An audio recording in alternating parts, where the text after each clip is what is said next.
Ladies and gents, it's Thursday. It's a beautiful morning, and if you're feeling a little bit, I don't know, over-optimistic, enthusiastic, intoxicated on positivity, don't worry, because I'm here to wrap my darkness around your light. I am here to cure you of that temporary chemical imbalance. It's time! Do you want to, have a shirt? You look a bit haggard. Well, I do. Haggard. Haggard, yeah. Do you really want to pick at that scab, Damien? Well, do you? I'm just saying, like... About how we both look. Really? No, well, you no. You got a massive fucking chin, a gigantic forehead. You basically look like the letter C, is what you look like. You are a prick. Sorry, it's time for an alternative paper review. First up to the sun today with Mystic Wag. A Mystic Wag. I think I had one of them once. Is that like where you know,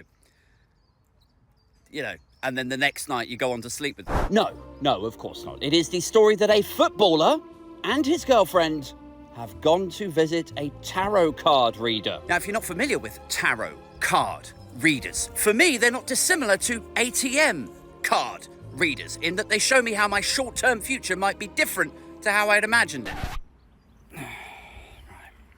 Minus 500. Christ. Man, I thought I was going to go out tonight, but it turns out I might just have to stay in and kill myself. In reality, tarot card readers are largely baseless con artists who sit behind a desk or a table and do their best to tell you what's likely to happen in the coming weeks and months. Most of it's demonstrable nonsense, but thankfully you don't see tarot card readers around much these days. Probably because they've all been snapped up by the Telegraph opinion section. Next up to the Mail this morning, a Tory wipeout risks one-party socialist state.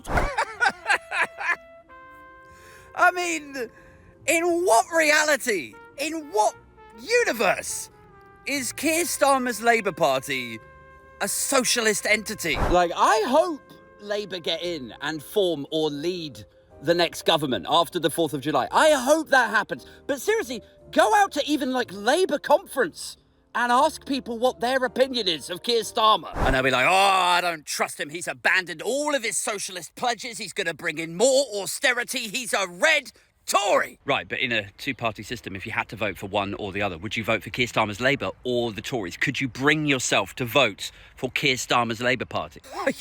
Are you joking? Vote for Starmer? I'd rather go dogging with a dog. And yet somehow, in the dementia-riddled minds of the Daily Mail's editorial team, this same individual inhabits a political space usually reserved for rabid, untempered Marxism. So which is it? Is he a small C conservative who's cosplaying as a hawk-throated blockhead who happens to own one red tie? Or is he a Comrade Corbyn-loving communist, swallowing down the old man's clunge batter to the pleasure of the Chinese Communist Party? It's a tricky one. We just don't know. Only time will tell. Unless you have access to a really good tarot card reader.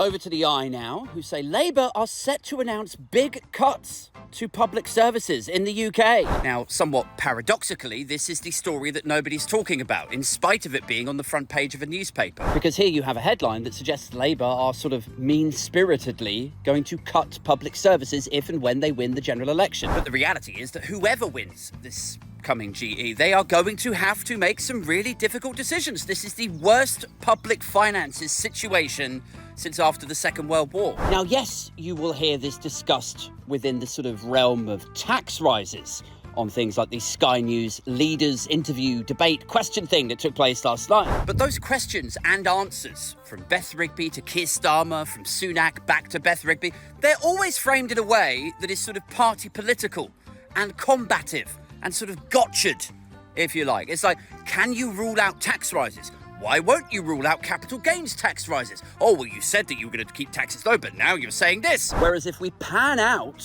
for just a second, the actual story that we should be discussing is what on earth are we going to do about this aging population and an overtaxed young who are expected to pay for them. Like, you can either make it much, much easier and cheaper for people to have babies, so you've got a new supply of human beings rolling off the conveyor belt, Or you can open the floodgates and bring in some immigrants, and they will work, and that will service the aging population as they require more medicine, more hospital treatment, more spaces in care homes. It's socialised childcare or high immigration. Those are your options. But that's when the truth of the character of the express-reading boomer Tories comes out to play.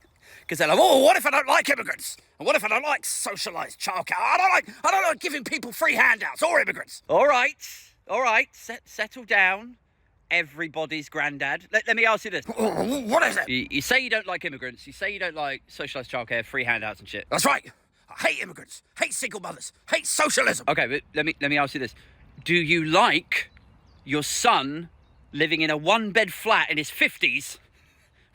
He should be living in like a 3-bed house with his wife and kids. Well, I don't like it, but I hate immigrants more than I don't like that. Right, yeah, I mean, the hate is obviously very, very powerful. Yeah. And the single mothers, you don't like them either? No. Ruff. No.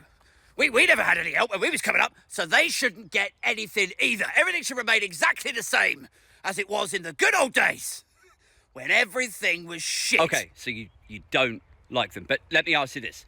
Do you like growing old and rotting in your new care home room, which is actually that bush? That's a tricky one. That is.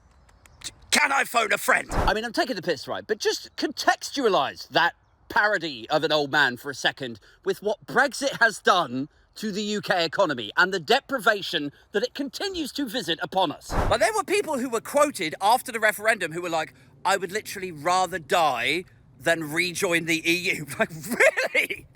You'd rather die than be part of the European Union? Are you for real? So Brexit was worth it if it made us actually a bit poorer and more deprived. Leaving the European Union is worth it, and you'd rather die than rejoin the EU. Like, viewed in that context, it's not outrageous to think that some of these express-reading boomers would actually be happy to live in some foliage if they thought that some immigrants somewhere were having a slightly rougher time of it. Oh, are you all right in there, Grandad?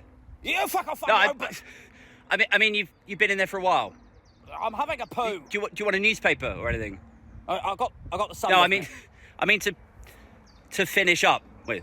I got the Hitchens right. for that one. Right. But yes, just to wrap up, the real problem here is a ballooning national debt and an ageing population, and so an overtaxed young who are expected to pay for them. We can't pay off the national debt in the absence of growth, and nobody seems to want to spark growth by joining the EU, and so we are where we are. To get public services up to a standard that we would all be happy with would require more borrowing, but then that's more tax rises that we would all be hit with in the next 2 to 4 years.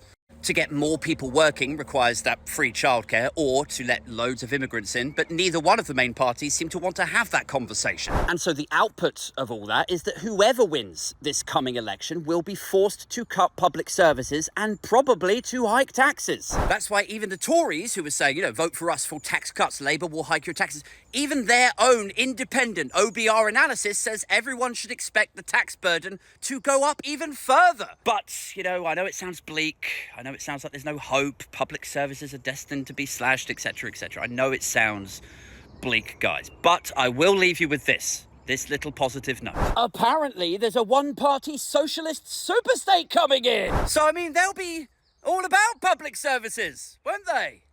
And big government. So, yeah, I can't wait.